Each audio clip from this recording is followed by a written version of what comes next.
6 a.m. on a Friday, and we have breaking news right now on NBC10 Boston. More than a dozen people are safe as a fire spread through that home in Lynn that you see. On the left-hand side, it's a ground view. On the right, Ed Hughes live above the scene in Sky Ranger. Ed, what can you tell us about that area?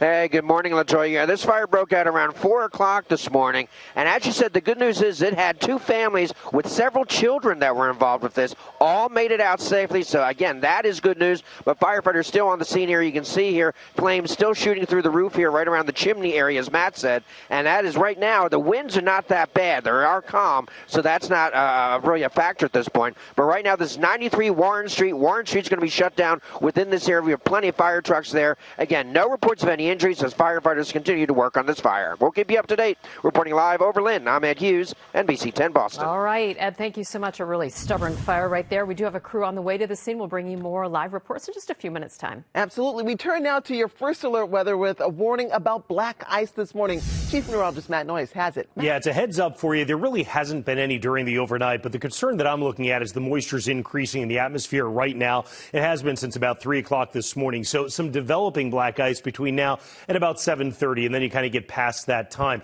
It is going to be a day for the coat and the jeans. It's a day for the sunglasses. You get sun. But do you notice behind me here, the sun will be dimmed a little bit behind the clouds that come in. They're mostly high altitude, and they mostly come in during the course of the midday and afternoon. Nothing on radar. There won't be today. There's no rain to worry about, and nothing fell during the overnight to make the black ice. We'll talk more about it in the main weather segment. It's just moisture in the air, basically. Notice the temperature plenty cold enough. 28 degrees at College Hill and Worcester, 25 in the Lowell Highlands, 26 at Peabody over on Central Street, Weymouth at 27, and Newton Lower Falls is 24. You heard Ed mention the wind is really calm up there in the chopper, and you can see at Boston and Logan Airport, it is only 3 miles per hour right now, so that certainly is the good news for the firefight. But nonetheless, coming up, we'll talk weekend details. I'm planning mine. I'm sure you're planning yours.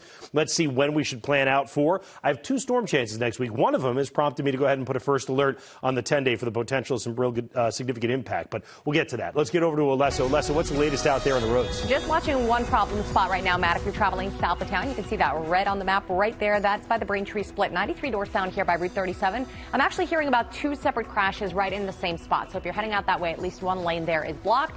Once you get north of it, though, 13 minutes on the expressway. Braintree to Boston, so no issues. Just a little bit of early morning volume here by the gas tank. Zakim Bridge starting to hit the brakes there as well across the span. Not too bad, but you see a little bit of shine on the road surface there. Matt's been talking about potential for black ice, so you do want to be careful this morning. And 93 north of there looks good. Back to 128, even all the way back into New Hampshire. Back to you.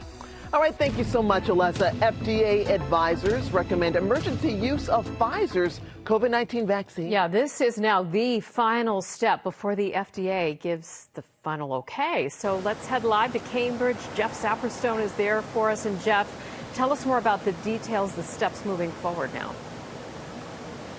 Yeah, Christopher, we're really all waiting on the FDA now to give that final green light for this vaccine. Once they do that, then they can start distributing it nationwide. Our plan is to take their recommendations into account for our decision making and make a decision shortly thereafter. So this move comes after that FDA advisory panel voted 17-4 with one abstaining, recommending approval of Pfizer's vaccine for emergency use.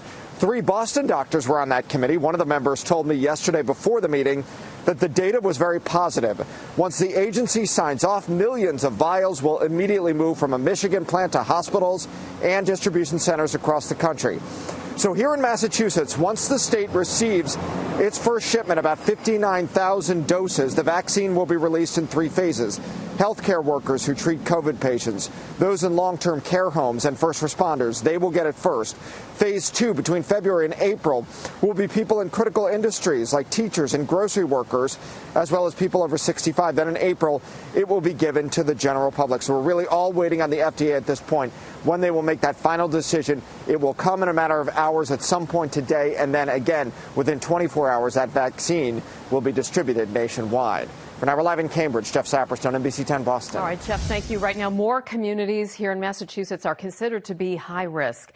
158 communities now in the red zone, which is an increase from 97 just last week. Officials say the entire state as well is considered to be high risk. And this morning, we also have numbers for the surge of COVID-19 cases doctors had predicted over Thanksgiving. More than 47,000 new cases were recorded in Massachusetts alone since Black Friday. On top of that, hospitals have nearly 600 more infected patients, and doctors say those numbers are getting worse, especially concerning for hospitals because a surge in patients typically comes a few weeks after the surge in cases. Governor Charlie Baker rolling out some new restrictions for hospitals as they've battled the surge in COVID-19 cases. The governor saying that starting today, hospitals will cut down on elective procedures that can be safely postponed. The state is also ramping up free testing for folks. There will now be 25 communities with free testing sites. That's up from 17 that started offering free testing over the summer. We want to bring you some new information regarding our school system and COVID. We've got new numbers on the spread of COVID-19 in Bay State schools. Officials say there were 503 new cases in students between December 3rd and December 9th, a 6-day period here. 420 faculty and staff members also tested positive during that same time frame.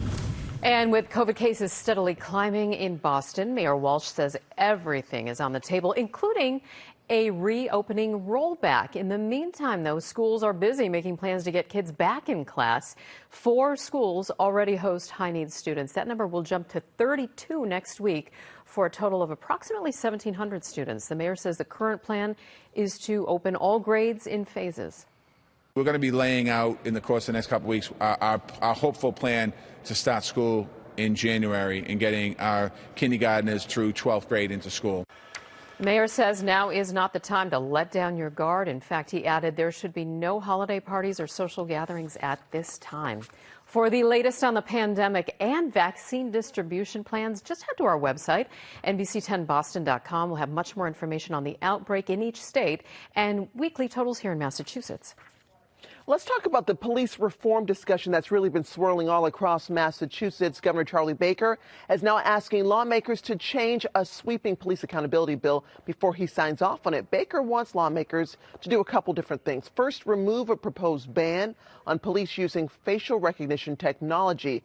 And he's also asking for a new commission on certifying and training police to be a part of the executive branch instead of an independent group. But Baker says he does support most of this bill. The commuter rail is cutting back service next week because of concerns about the pandemic. The service is going to be cut in half, essentially, starting Monday. Keolis, which is the company that runs commuter rail service, announced Thursday too many of its workers are out sick with COVID-19 to keep up the regular service. So they're cutting around half of the trips on the schedule, 540 trains a day, down to around 260. This is temporary, but we do know it will run this way at least through Christmas.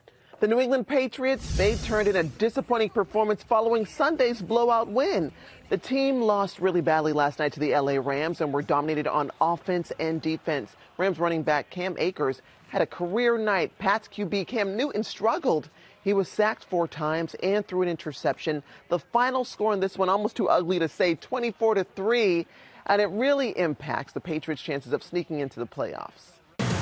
First Alert Weather on NBC10 Boston. Boston's most accurate forecast, certified by Weather Rate. So today we've been watching for black ice this morning, and we're talking about sunshine in the morning and then some clouds, but the clouds look pretty thin later, don't they? They will be. They're going to dim out the sun a little, filter it out a little bit, make that disk look a little hazy up there in the sky, but that's going to be about it. Notice high temperatures today actually get above 50, Dedham to 53, Canton to 53, Milton to 52. Now, north of the Pike, probably not going to break 50, but you come very close, 45 to 50, all the way from Epping, New Hampshire, or Manchester, running down to the Pike. There is a bit of a breeze today. It's not going to be that strong. Right now, it's calm, but later on in the day, it'll pick up a little bit. It'll be enough to make 50 feel like 40s. That's fine compared to where we've been. I think you'll be happy with it. You can see most of us get over 50 when you get down south of town from Foxborough to Raynham, over to Brockton and Bridgewater for that matter as well. And then you come onto the Cape and we'll be about 50. Again, a breeze picks up later on in the day. But we are all cognizant of a little bit of black ice this morning, and we're all on guard for some winter storminess possible next week. More on that coming up in the 10-day when I see you next. All right, and a chilly morning for a firefight out there, Matt, and we bring you up to date now on this breaking news. Sky Ranger over the scene of this fire that broke out essentially minutes before we went on the air at 4 a.m. We do know a dozen people were able to get out safely, more than half of them children. That's good news. No injuries reported as well. And we're taking a look here from Sky Ranger. Thank you so much for joining us. We'll be right back after this quick break.